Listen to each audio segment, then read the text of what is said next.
All right, well, welcome everyone to this.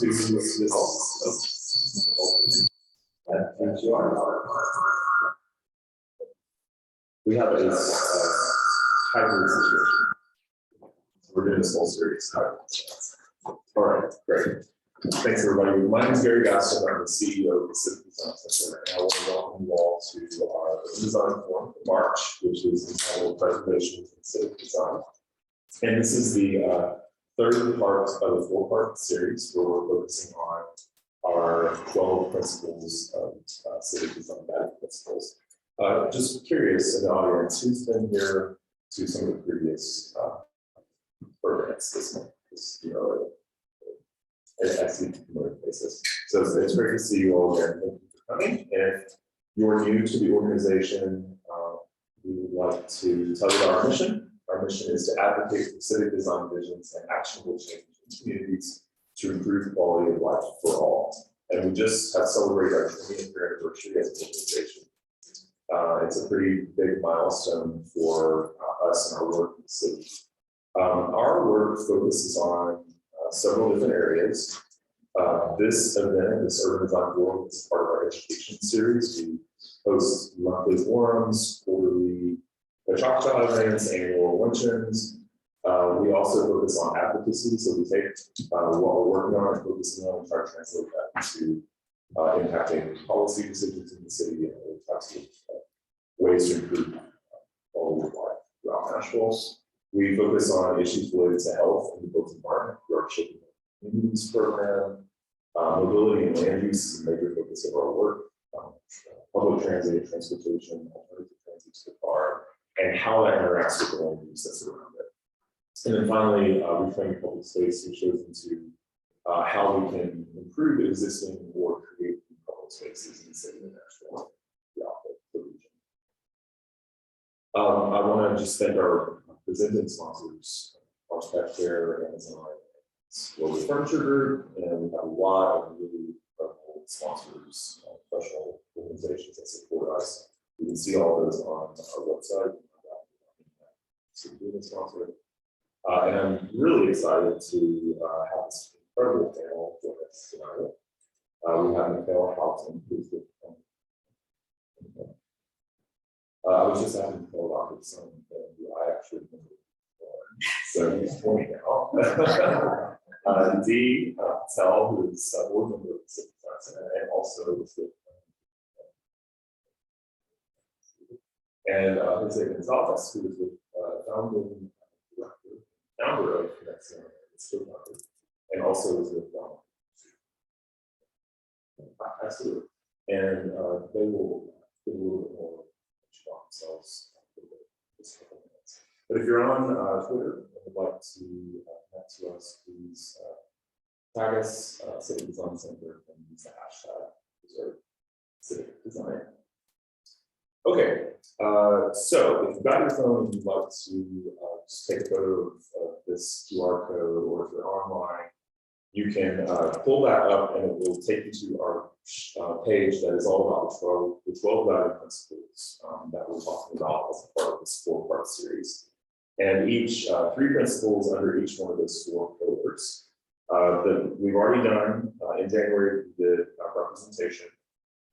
February, which got delayed to the beginning of this month, was the potential for a storm, was foundation, and tonight we're talking about preservation, and next month we'll finish on the expansion. So those pillars focus on areas of the principles, and we'll be going a little bit deeper tonight into the topic of preservation. So for preservation, we'll be discussing tonight what that means to different people. I think we all have our own potential definition of that. But just as a part of our the defining element of that, we want to consider preservation of our natural environment and notion of good civic design. We must make sure that there are standards and policies and zoning to protect these elements, but those standards must be adaptable if they're no longer benefit or represent. So that'll be part of our discussion tonight. And what we're going to do is, as part of the series, we invited 3 people, and each one of them will take a principle, and they'll talk about how their work is representative of that specific principle. We're going to start with Mekayle, who I think this is interesting too. The way these principles originally came about, which there were 10 principles, they were part of the Plan of Nashville's community engagement process, which we hosted that shortly after we opened the organization in 2002. And one of the defining principles that we heard from every single public meeting that we went to was the importance of the Cumberland River and how we had turned our back to the Cumberland River. So if you go back and look at the Plan of Nashville, you'll see that the Cumberland River was so instrumental in that publication, and actually had a principle that was solely dedicated to it.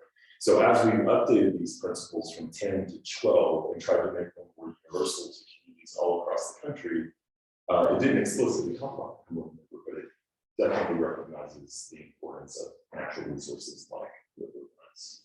And Mekayle, I always, when I talk about the work of the city and the riverfront redevelopment, I always talk about the importance work with the Cumberland River Compact was done, because we wouldn't want to be developing anything on a riverfront if we couldn't touch the water and everything into it. So with that, I'll you say a little bit more about yourself and talk about your principle, which is prioritize design that alleviates the impact on the environment's natural resources. Well, hi everybody. Thanks for your interest in this topic. It's funny when those original conversations happened at the public library. I think I was at one, and the idea to connect people to the Cumberland River was to put a fountain in the middle of the river and shoot the water way up into the air so you could stand on Broadway and you would actually know that there was a river there. And I think, wow, that was how we were thinking about it then, and now to think of, you know, River North and really people really going to the water is, I think it's a, you know, a statement about how much Nashville has changed over its period. So I'm going to talk to you a little bit from my perspective as executive director of the Cumberland River Compact. It's, you know, the Cumberland River is made up of all kinds of tributaries, and you know, folks in this audience do so much to bring people to the tributaries that feed the river, and the water quality of the river is made up in large part of the water quality of the tributaries. So let's talk for a minute about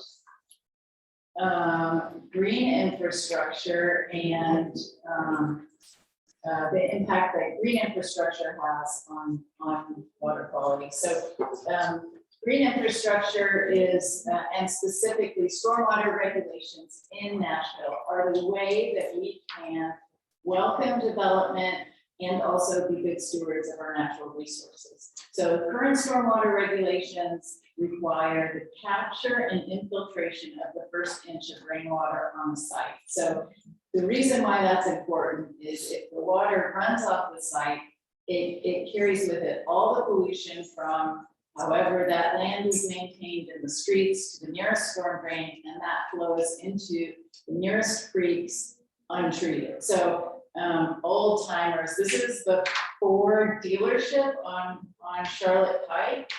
I think this picture may be from 2005. And then right next to it is the same site redeveloped under stormwater standards. It's West Police Precinct. So this is an aerial view, and I don't know if I have a pointer, but you can start to see the difference in these two sites. That the top left is the before and the lower right is the after. So you see that they peeled the pavement back away from Richland Creek. There's a greenway incorporated into that. There are tree plantings along the creek. The roof is painted white, which everybody knows how important that is. And then the front part of the police precinct, you can see on the lower picture, is pervious pavement. So which is essentially nearly as good as green space. So you can see what was, you know, completely paved area has become a much more pervious space. Not only that, but it's also prettier. You know, it's got now it has trees, it has a planting strip, so it's healthier for the environment, and it's also a prettier space, which I think that we all need to remember, that environmentally healthy areas are also prettier and more enjoyable to live in. Okay, so this is a base map that I wanted to point out to you all, and this is of course the Cumberland River as it runs through downtown. And so I wanted to show you a couple different views in light of you know, current development that's in the news. So so the dark purple is pervious area, and you can see as the river sort of let's see, I read this map from the right to the left because that's how the river flows.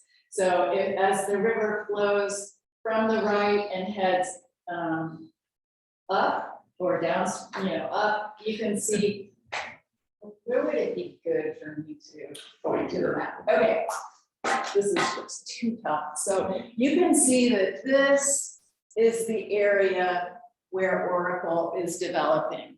And this is the area where Newhoff across the street is developing. So those are light industrial, highly impervious areas. So the question, is this a bad development or is this a good development? I think,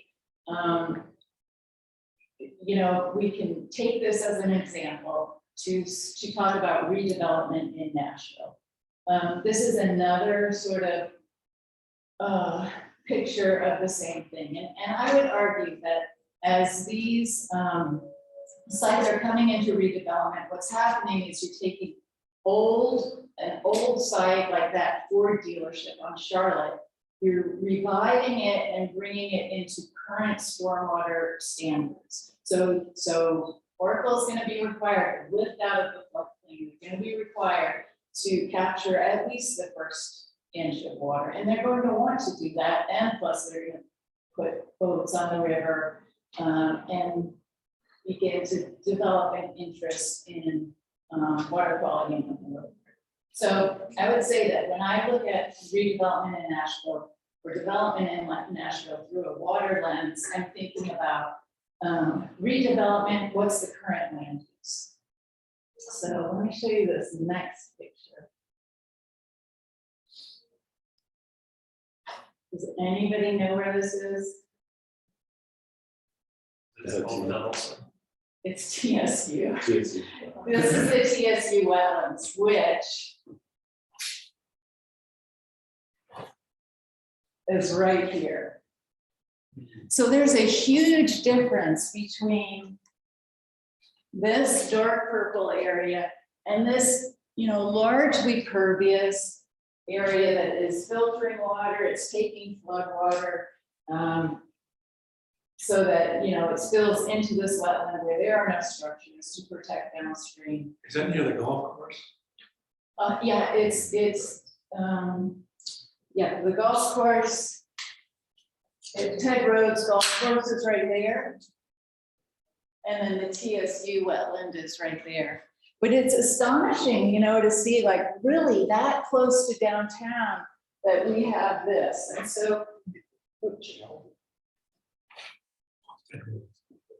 so anyway, I think that, you know, when we're thinking about development, or when there's public discourse about development, how is the land currently being used? Is it light industrial? Great, we can go and we can redevelop it and bring it up to current standards. Is it incredible open space with lots of ecosystem services? Then maybe we're a little more careful about redeveloping. 5 minutes? Yeah.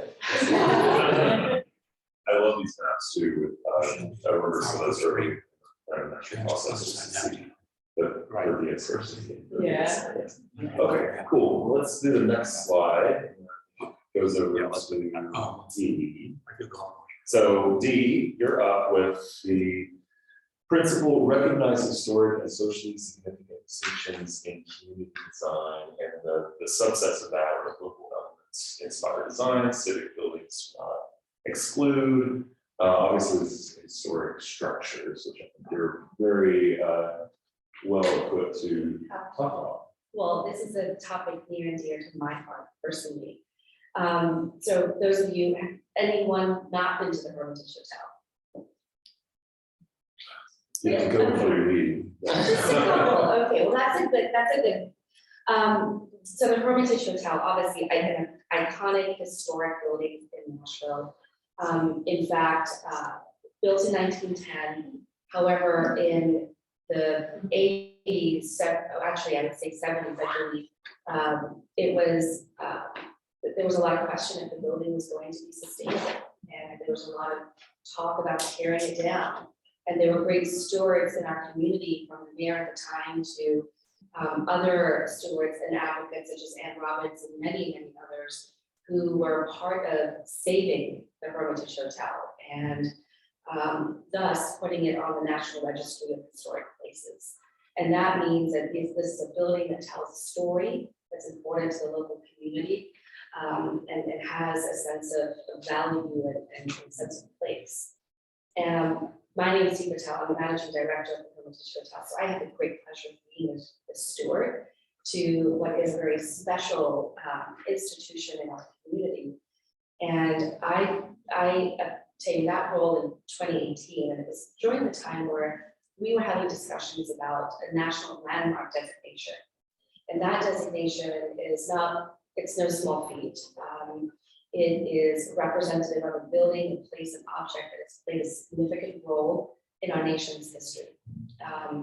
And so when we started the process, we had 3 categories. We sent a letter to the Park Services, and the women's suffrage movement was one important part of our history. The hotel was a headquartered hotel for several weeks leading up to what was then finally the ratification of the 19th Amendment, giving equal voting rights. And Tennessee was that final state, that final vote that was needed to make that happen.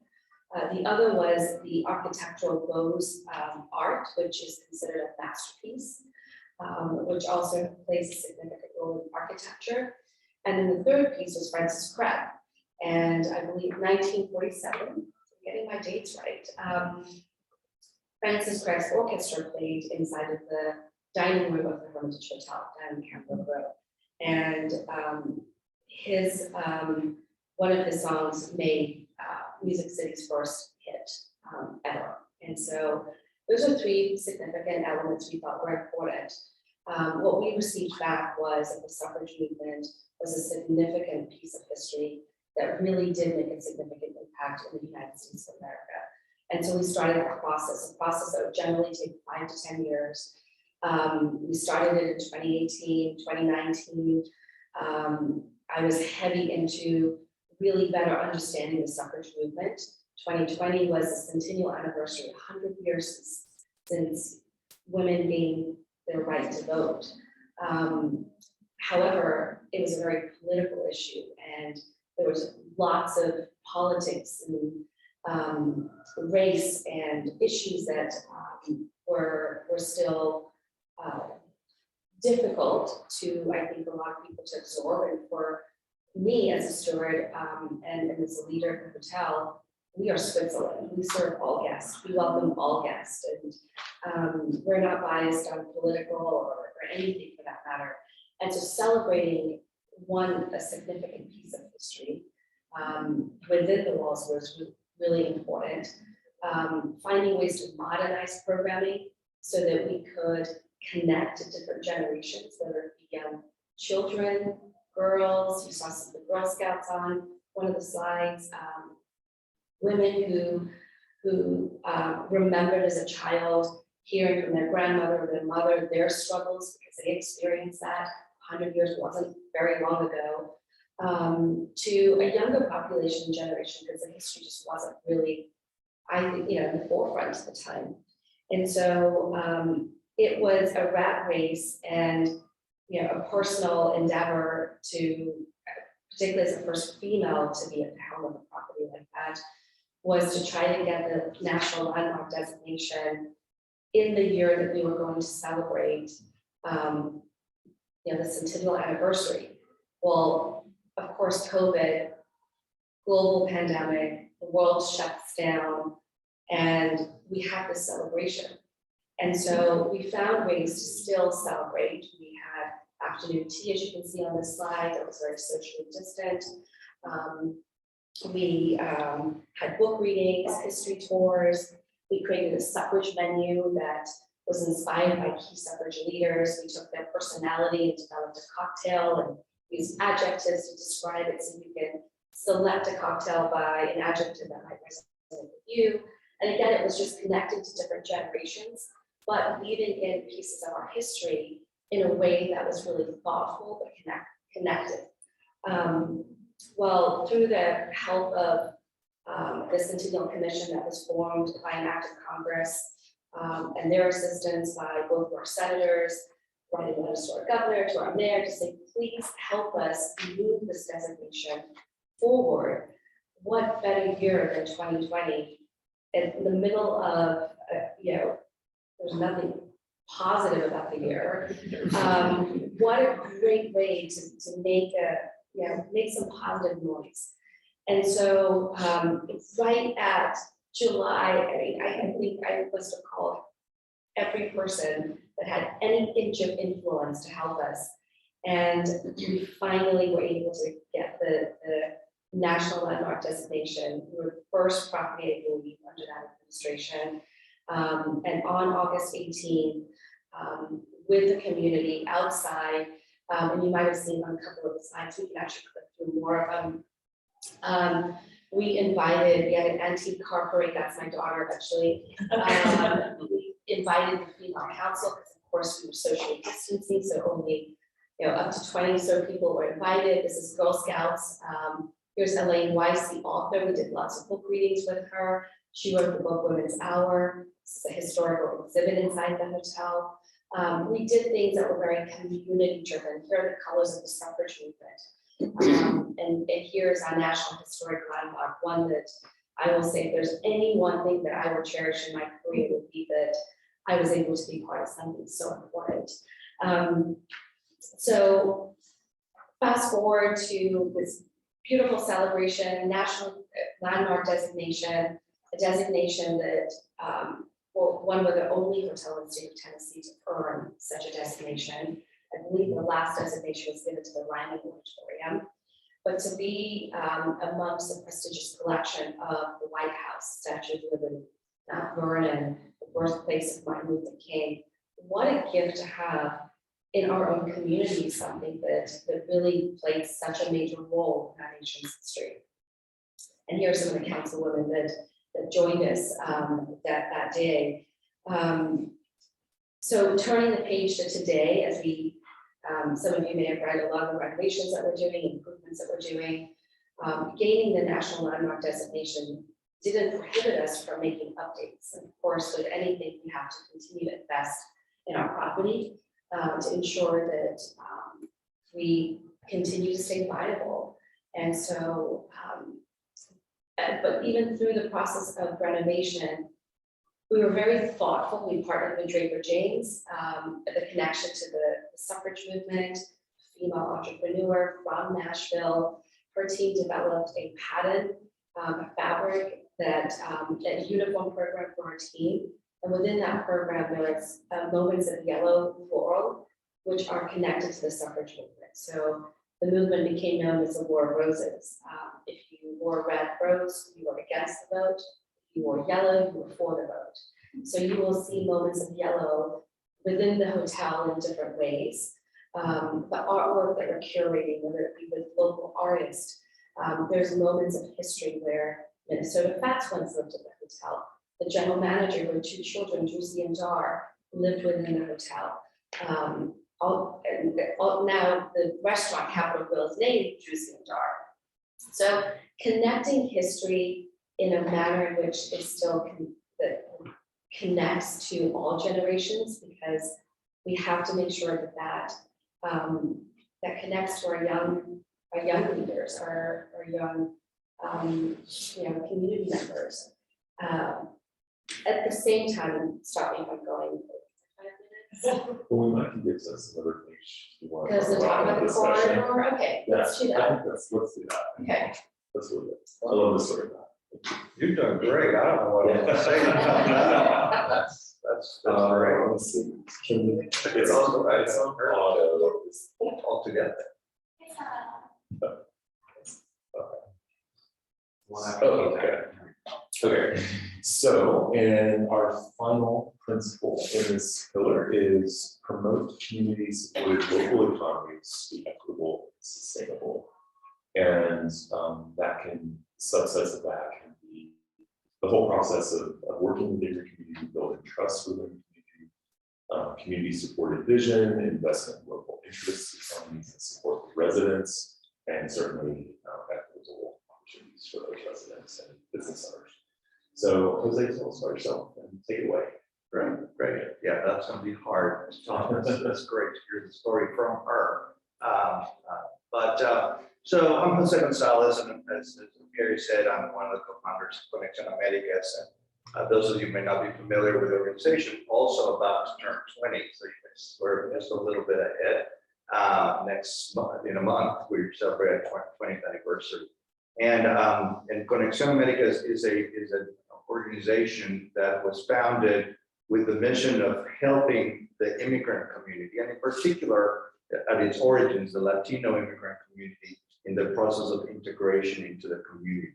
At the beginning, when we first launched, our original mission was precisely that, to help Latino families in the process of integration into the community. At the time, 85% of the Latino population in Nashville had been in the country less than 5 years. Now that's just changed 20 years later, of course, but its original intent was to, people were finding Nashville to be their new home. That's like the kind of late 90s, mid to late 90s, Nashville's boom begins, and one of the first groups of population that started to move to Nashville to actually build arenas and stadiums and hotels and neighborhoods was the immigrant community, particularly from Latin America. And so all this folks started showing up in our community, and people are looking around going, who are these folks and how do we better engage with them? And so that was the impetus for creating Conexion. And so we organized our work around the notion that when someone arrives to a new place, in order to belong, right, to really set roots, it happens under 3 dimensions: the economic, the social, and the civic. You don't have to be a foreign born to go through that process, but especially if you arrive to a new country, usually is economic opportunity that drives you to that place, that moves you to that place. And so we were very intentionally creating programs and creating spaces and creating programming to help folks in their economic endeavors. And so as a result of that, we launched programs like certainly home ownership. Right? Nothing says arrive to America and part of the that purchasing that first home. And so we created a program around home ownership. I've created a program that I'll talk a little bit more about around entrepreneurship. A lot of the immigrant population, very, very entrepreneurial by definition. And so people showed up and they started launching businesses, the small retails or construction, of course, landscaping, some of those services were there. There's overrepresentation of immigrants, but we had to give them the tools to how to launch and operate a business in the United States, right? So we launched one of the first things we launched was that program to start your business one-to-one type process.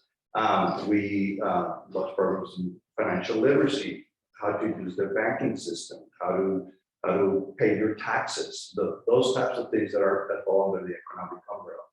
Then once you get that economic piece kind of figured out, then it goes on to the social piece, right? So social integration. And so then you start becoming active in your church, in your community, in your children's school. And so a result of that, we launched, for example, a program with a parent and leadership program for parents, so that parents could engage in their PTOs in their children's schools and things like that. And ultimately, and hopefully, if you arrive to a community that process of integration is a civic involvement, right? Now that it's home and now that you belong, then you hopefully start volunteering and getting involved and serving in a committee here and that. And so that's how we organize the conceptual framework around which we did our work.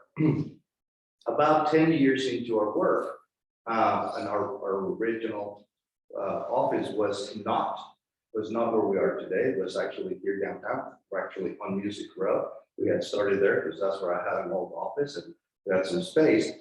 Didn't make sense to be located there. And so about 12 years ago, our board invited us to dream a big dream and to say, well, first of all, you need to be closer to the folks that you're serving, that you're working with.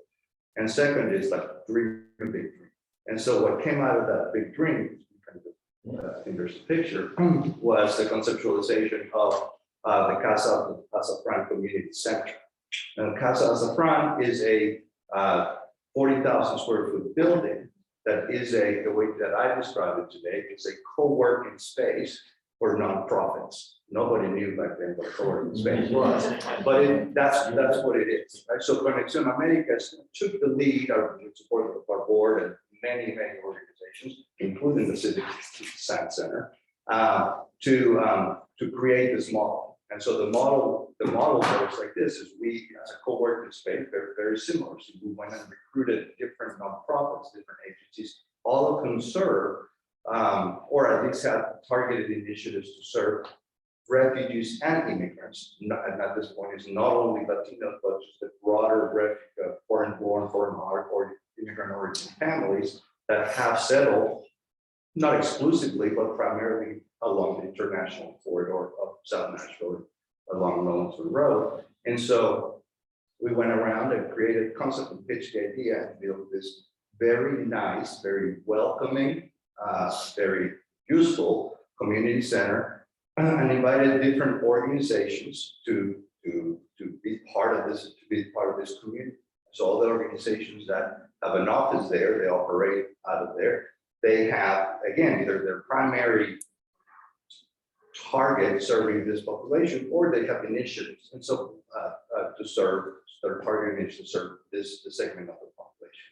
So we have a health clinic, we have legal office, legal representation, performing arts, traditional direct services, information and referrals, mental health counseling, right? Those types of things. And so it becomes, we're going to celebrate our 10th anniversary there. And it's become, so two things that we want to do is for it to come to be a very welcoming place, for people to step in and to feel like, wow, not this is nice, but I deserve to be here, I belong here, and I feel like I can really be a part of it. Get engaged in this notion of, this is home, this is Nashville, this is my new home, and I really belong here, and I can participate, and I can volunteer, and I can come take classes, and I can drop off my children and whatnot.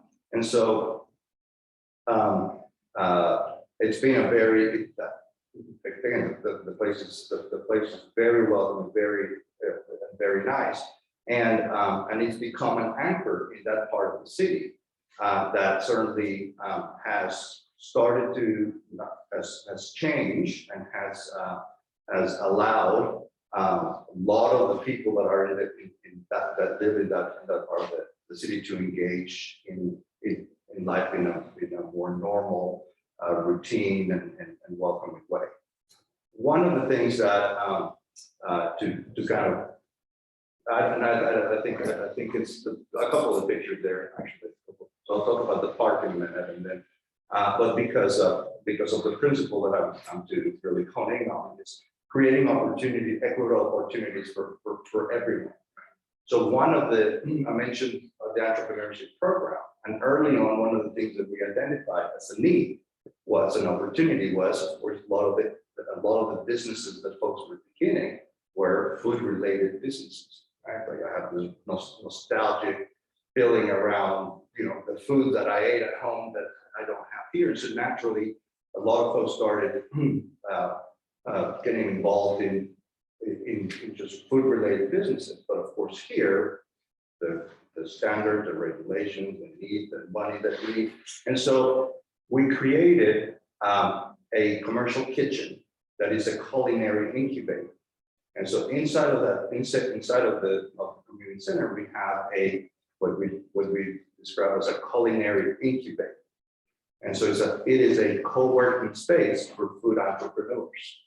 And so this space, it works just like a co-working space. People pay a fee if you're starting a business, a food truck or a small catering company, a wholesale company, you rent the space and you get to use all the bells and whistles in the commercial kitchen. It's very nice with everything that you would need or expect or need. And then you also get support. You get technical assistance by the programming activities that happen to help you advance and develop your business, with the notion that eventually you can move on, graduate, and start your own restaurant or get your own kitchen because you outgrow it. And we have great, what I call poster child stories of folks that have been very successful and are doing exactly that. And in that sense, increasing the opportunity for folks to pursue their ambitions for economic advancement and prosperity and mobility in a place that understands them, that's culturally sensitive to their own cultures, their own histories, and for me, because it's around food, it's one of the most fun things that happens there because food is very well to eat, and food brings people together. And one of the nice things that has happened as a result of that, we did it with the original intent was it's for our community, right? The opening for the immigrant origin families. But when we opened it, what we did not anticipate at the time, like other folks, local Nashvillians or not Nashvillians, but non-immigrant families that open said, hey, I'm starting a barbecue business. Can I use the place?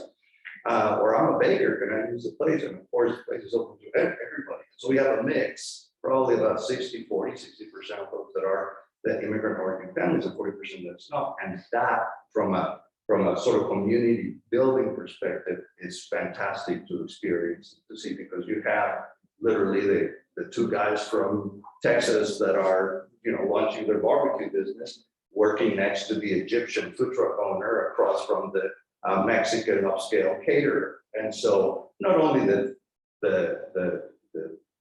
interactions that happen and the friendships that are built and the support that happens, also some of the recipes that they get to try together. That's a lot of fun.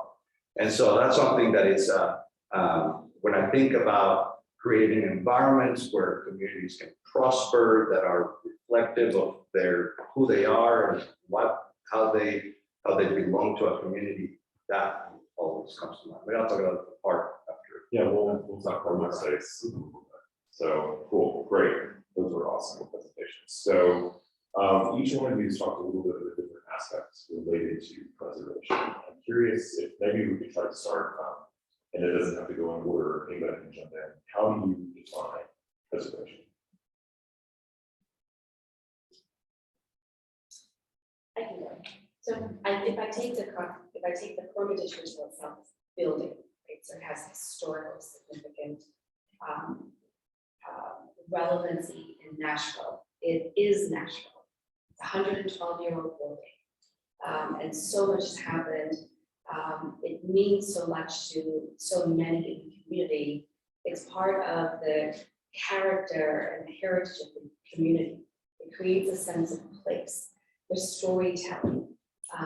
So I think from the perspective of the building itself, to me, that means that's that preservation, that there's the characteristic and that sense of place and how that's connected into the community in so many different ways. We're next to the state capitol, so from a political standpoint, how many decisions were made in the Oak Bar or in the lobby of the hotel, or the women who marched inside the hotel for 6 weeks and the lobbyists lobbied, and Jack Daniels was somehow weaved into it during Prohibition. But there's so much of that that happens that preserving that history for generations to come also defines your community and your city.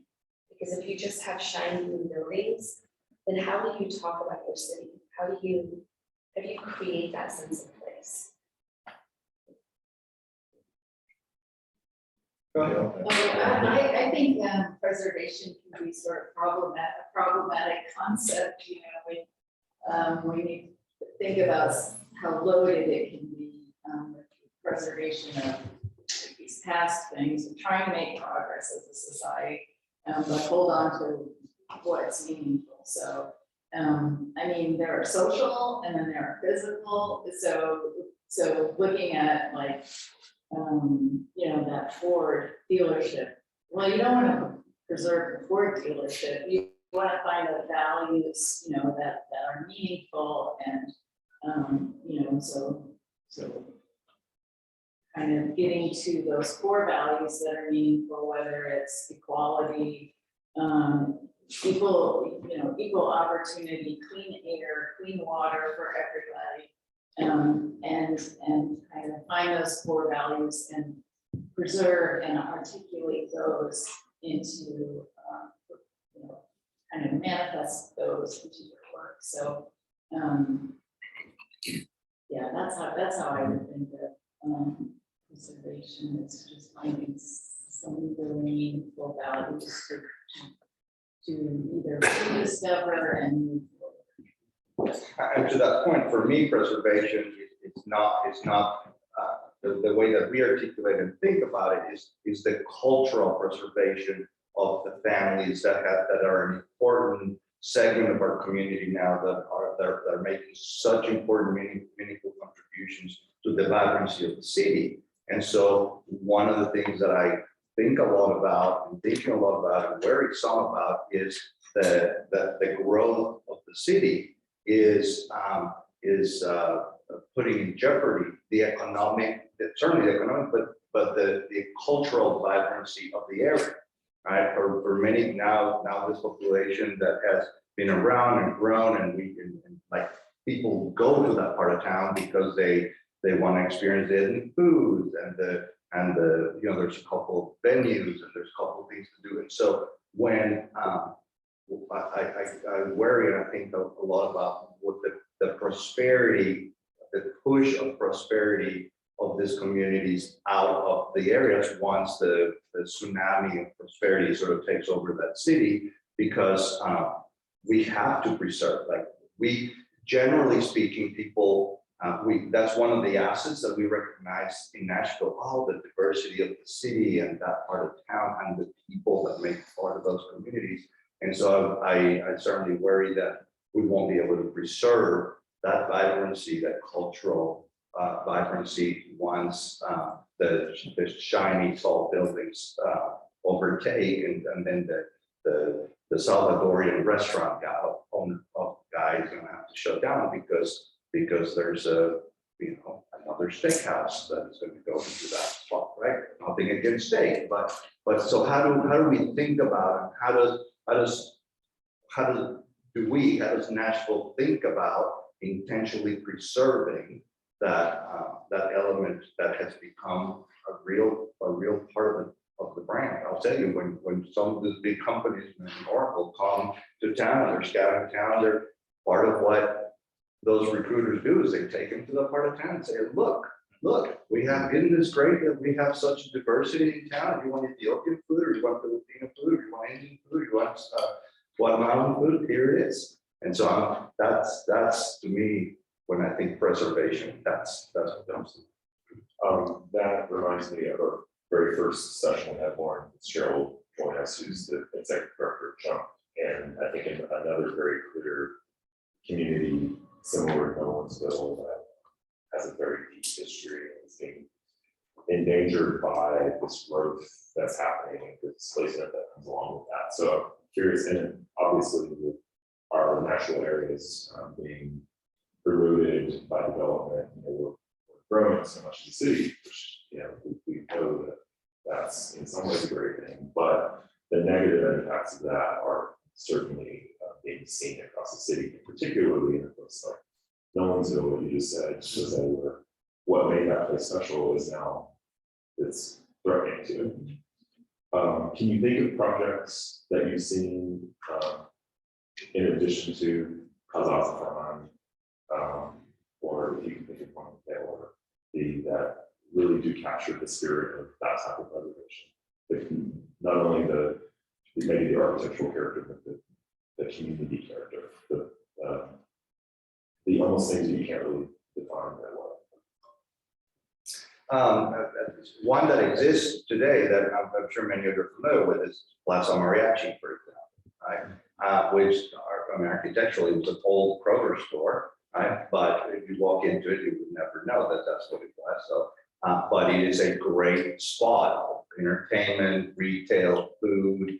It almost feels kind of Disney World-ish, right? Because they built a small village inside of the space, which is phenomenal. I don't say that in a bad way. It's a beautiful, welcoming, colorful, very nicely done space where there's entertainment every night of the week, right? And it's great to see, the shift of the profile of who goes. Like, I think Thursday nights is the day that they do salsa night, and a lot of college students from the University of Downtown, like I'm a professor at Belmont, and a lot of my students go, like, I would never get it, they go to that salsa night. I'm like, really? Like, that's a thing for college students. And but then on Sunday, we go on Sunday afternoon, and it's just packed with families from Latin America watching a soccer game, right, on the big screen. And so that's one that really, that's a project that really has I haven't seen anything like that in other places.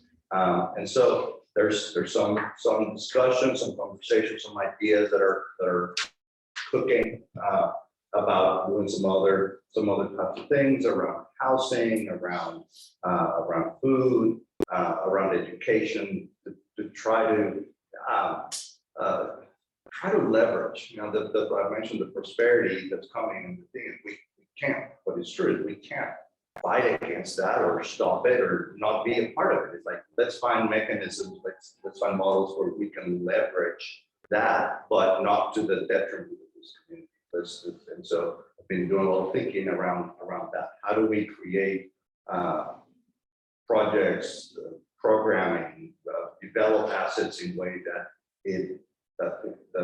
where equity is part of the big formula, and then get those that are part of those communities to participate in again, what I described as the tidal wave of prosperity. That is only going to be, it's already started, but in the case of Nolan Road, it's only going to be accelerated by the opening of the stadium, the soccer stadium. That I'm very excited. The first game is being played here in about 5 or 6 weeks, and but that very much like what happens in other places where a big project like that opens up, it's going to really create a tsunami of development. So how do we create something there? So stay tuned.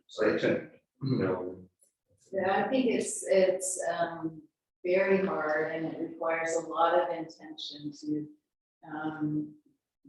to incorporate these positive aspects into development. But the mechanisms are there, and so when the Cumberland River Compact has river talks, I always say the most important thing that people can do is vote, because these mechanisms that can be put in place to help preserve a commercial corridor, or help protect your river, or help protect historic buildings, those mechanisms are available to us. We just need to use them, and so it's hard to use them because the people who are coming to town, they may not want those extra expenses, or they may want the land for cheap on the big road. So, but we really have to be diligent in articulating what we want for our city, and that our city is worth it. Yeah, so that ties back into education and advocacy too, obviously. Yeah. And working on nonprofits that are trying to promote those best practices. You all mentioned education. So how do you think education, particularly maybe youth education, you talk about programs with youth that, education. We have a youth education program. How do you make these? Have you seen changes in how youth are engaged today in conversations about preservation? Well, I can't tell them you did really well. That is engaged very well to a very younger generation. No, I think it's becoming, I think we all have a civic duty to become a stakeholder in the community that we live in the community that we work in. And I think that more and more businesses can become more involved and can participate in public-private partnerships. And I'll sort of stay with the theme of the suffrage movement just because it's relatable. But during the time of leading up to the celebration, I was presented with another external matter that was complicated. That was this pocket park at the forefront of the Nashville Downtown Library, at the end of the block that the Hermitage Hotel is on. We're obviously wedged between the state capitol, anchored by the library, in a very much a historic area. What was known as Capitol Boulevard was changed to Ann Dallas Dudley to honor this Tennessee suffragist. The civil rights movement was very much integrated with Fifth Avenue and that area. When you go to the library, the second floor of the library has a civil rights room, and now it has a votes for women's room. And so having this pocket park be on the forefront of the mayor and by the developer engaging in swap, concept, couple of things. One would have been detrimental to the historical architectural integrity of that corridor to put a 60-step tower, 40 tower, shiny glass building in what was very historical, buildings, Castle building. And so again, becoming a stakeholder, having a voice, getting involved, the Civic Design Center played an instrumental part, along with other community members, leaders, other businesses who collectively, came together and had a voice and asked for a voice at the table, that this type of engagement on public space should really be done in a manner that's more transparent and ethical and open.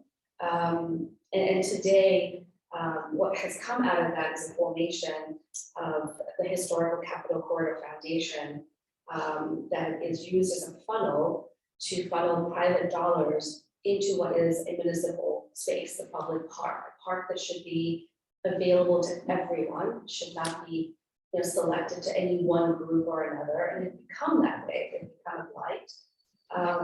And so today we've been able to utilize that foundation to drive public dollars, to drive awareness, and to create hopefully a better public-private partnership. But we had a pilot program to be able to engage in programming space. So again, how do you create that? How do businesses become more invested in the community at a greater level versus just saying, I'm a board member at a nonprofit organization, but have a stake in the matter. So again, that goes back to public preservation, it goes back to education, it is advocacy, but it's communicating why this corridor is important. That's where the women marched. They marched down and Dallas Dudley. They marched across Church Street to the parking lot, where you will find this beautiful monument that's been commissioned by our choir. And that has historical significance. That park today has a historical marker that was underwritten by the commission, the Centennial Commission, because they couldn't celebrate in Nashville under federal guidelines. We found creative ways that they could leave a mark, a legacy forever in our community through this plot. So, and that was a great way to say that preservation through saving something, but also recognizing that it wasn't currently functioning. That's why you're trying to improve it, so it's used better. And Jose, I think we should just quickly mention there was also next to González Farmers Park, space that was created that's allowed your facility to have open space next to it in an area that was actually also a former car lot. Yeah. Yeah, that part of town does not have a lot of green spaces, and one of the partners that I alluded to is we actually have it's a partnership with Metro Schools, and we have a pre-K center, but between 80 and 100 children every year that are there for a year, and there's the space inside their classrooms are beautiful, and they're great and welcoming and all that big. But there was no space, there was no green space, and so the parents would show up and say, so where do they play? Where's the green space? And there wasn't one. Their breaks or their physical activity, they would come to. We have a big studio, kind of like a performing arts studio, so they would come there and have their activity there. But so that was a private-public partnership, and the city bought the land of the what was a used car lot, and then we raised the private funds and then turned it into a beautiful urban park with playground and fountains and stuff. And so that's become an asset. It doesn't belong to us, it belongs to the city. We turn it back to the city, they maintain it, and now it's great to see the kids and now the residents of the area come and hang out there. Okay, my last question before we have a few from the audience is, Patel, what are you on this?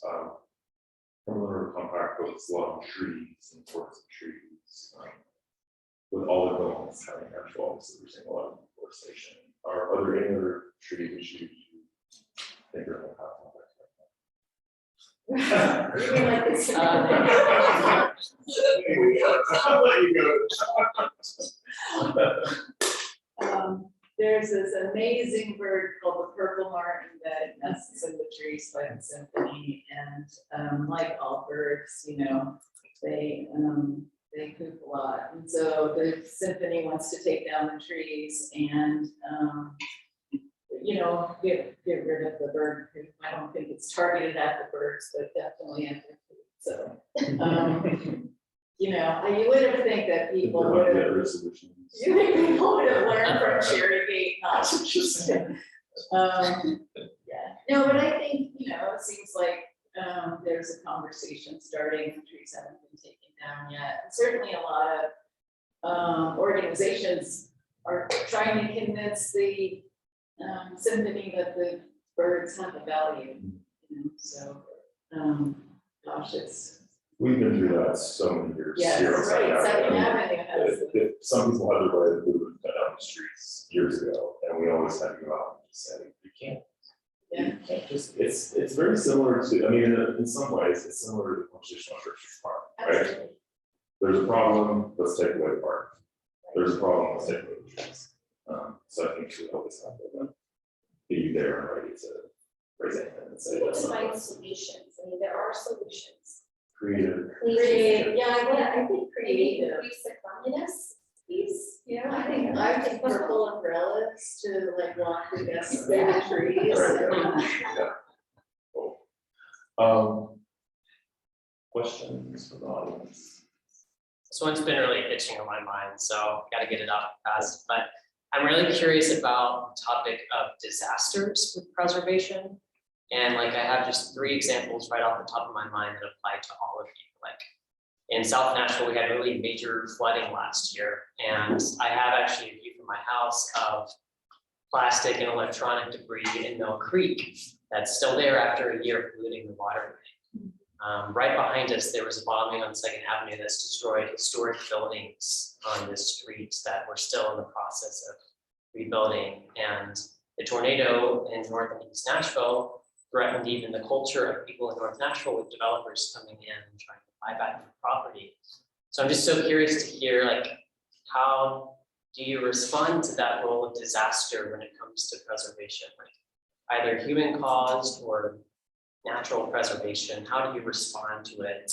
And how do you create a city that's resilient to when those situations happen?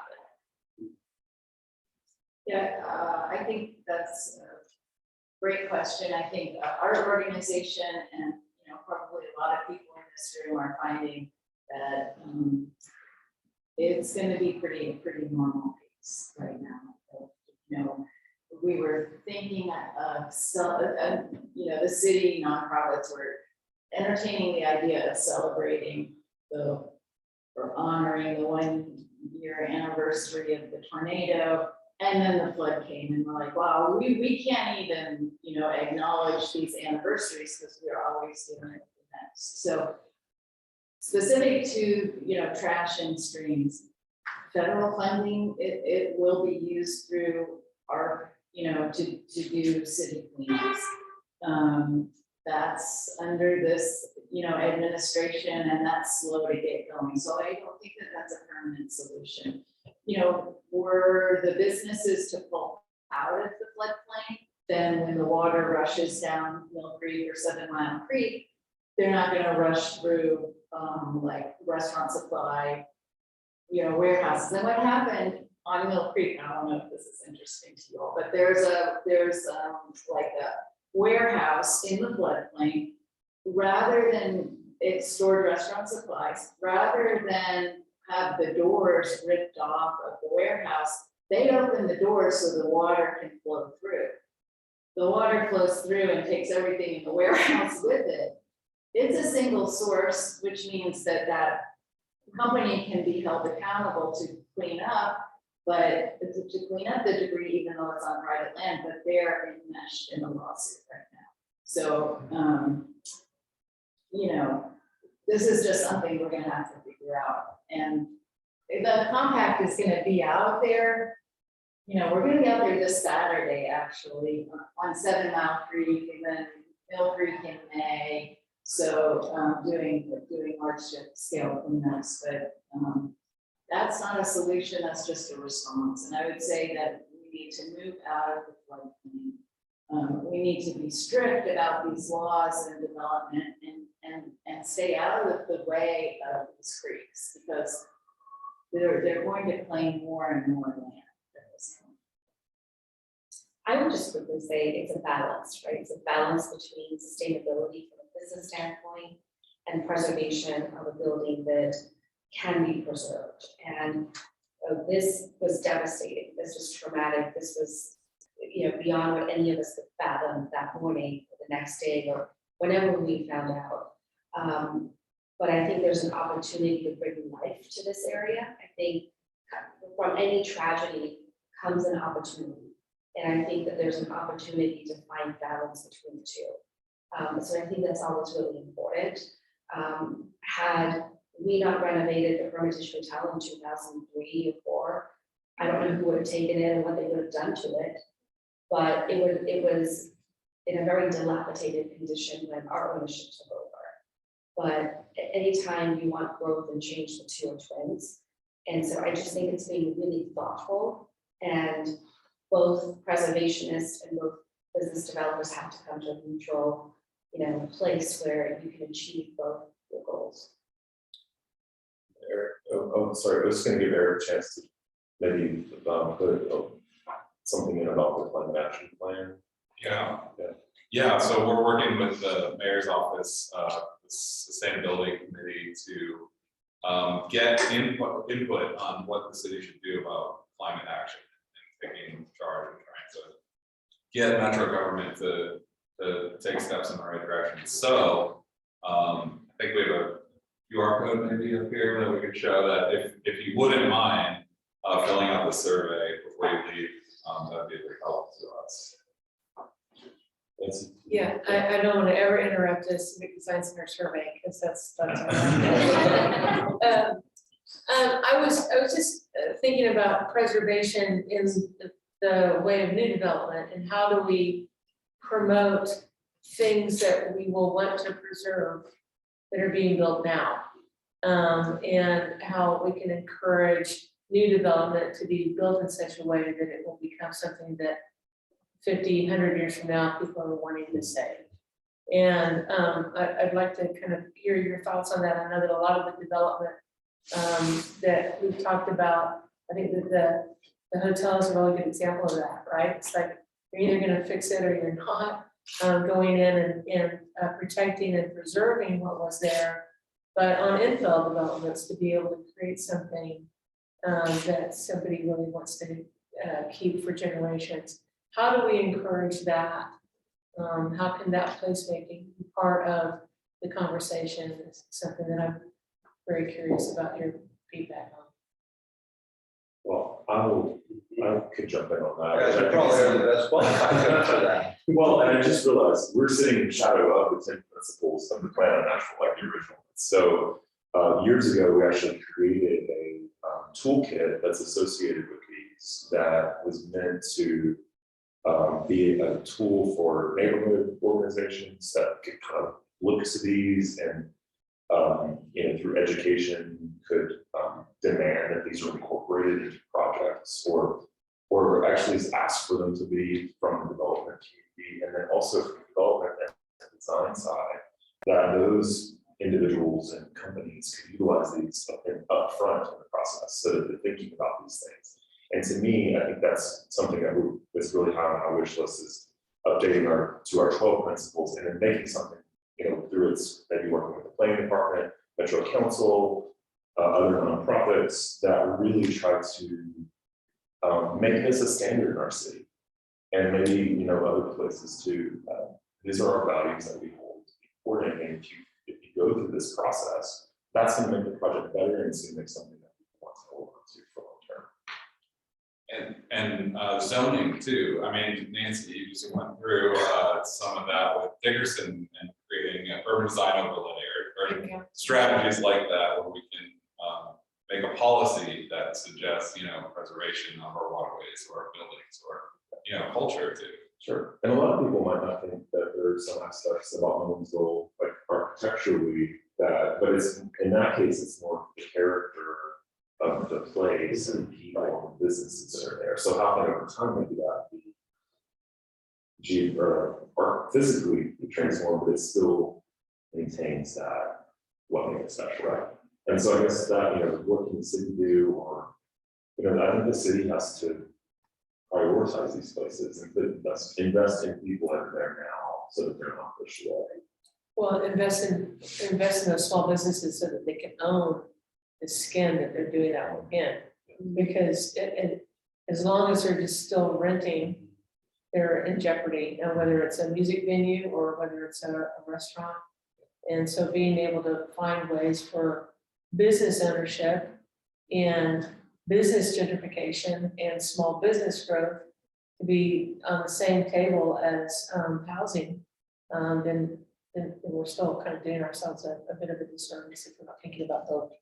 Absolutely, that really resonates with me. That's some of what I'm thinking about a lot. Right? It's finding models and mechanisms to provide ownership to the guy that owns the city, right?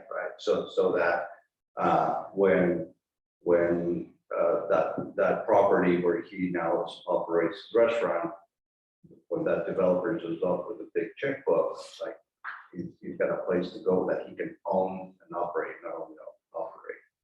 And he can then participate in the wealth creation that's in the prosperity of the city, so that it's not the same usual suspects. Yeah, that really resonates. Yeah, and then the last Do you have a minute? question. Yeah. I had a very deliberate career of 30 years in one location, and then 6 years ago left to work with nonprofits and volunteer. And that's when you were good enough to let me join. Civic Design is one of them.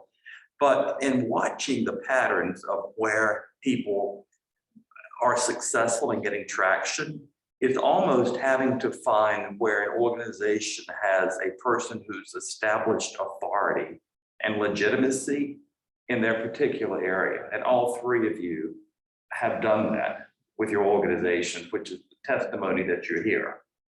But for a city to make headway, and I'm observing, in midway, so I won't reaction to this, it seems like if you don't get people connected with individuals that have that authority, you don't get discussions going. It stays conceptual. So it's almost like to get things done, you have to find humans who have legitimacy in their particular network and sit them down and find dialogue. Because if you talk to individuals, it's hard to disagree.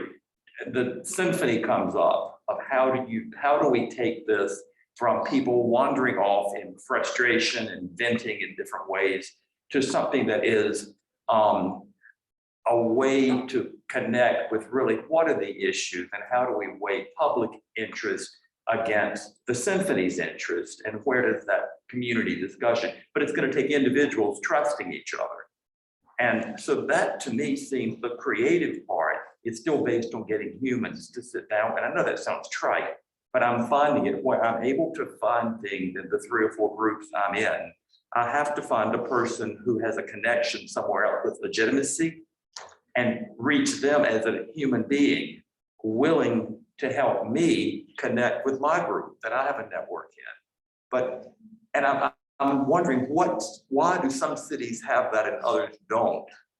And I worked at Vanderbilt for 30 years, and there were times that the university really clicked, and I could tell people were connected as individuals, you knew who to talk to.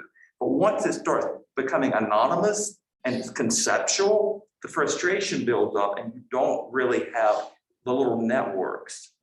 And civic design is certainly one of those things that connects. It's what you described as how it worked.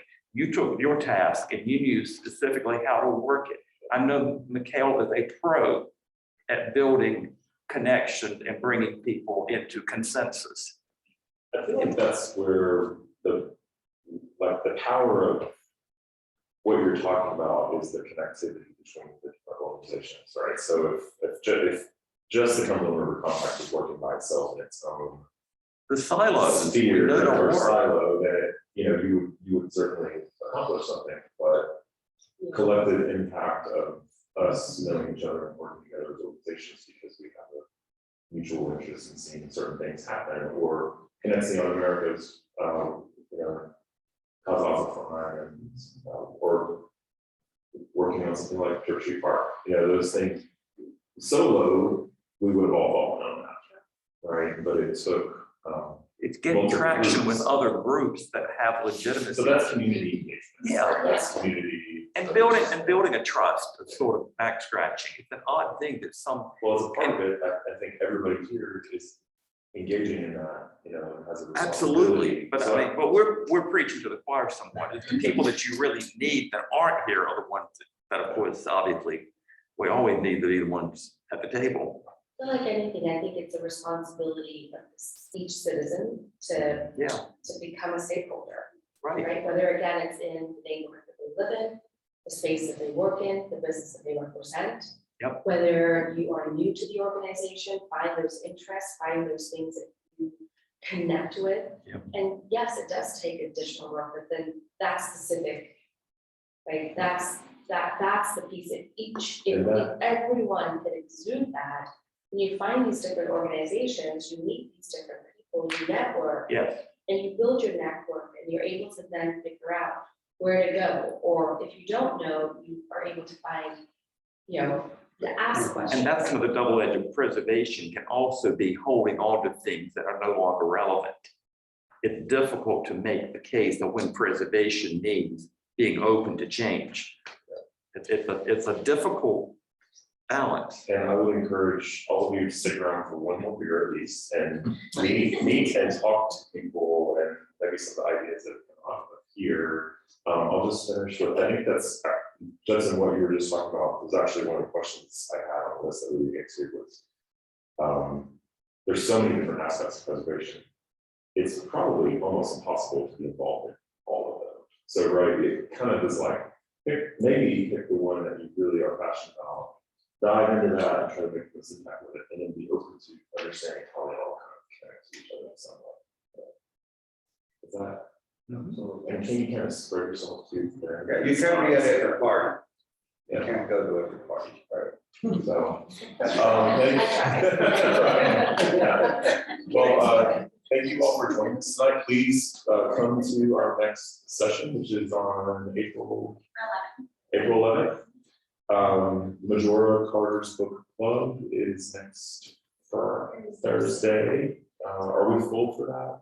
Yeah, we still have a few more places. And just so everyone knows, the book club is also part of our Civic Advocates meetups.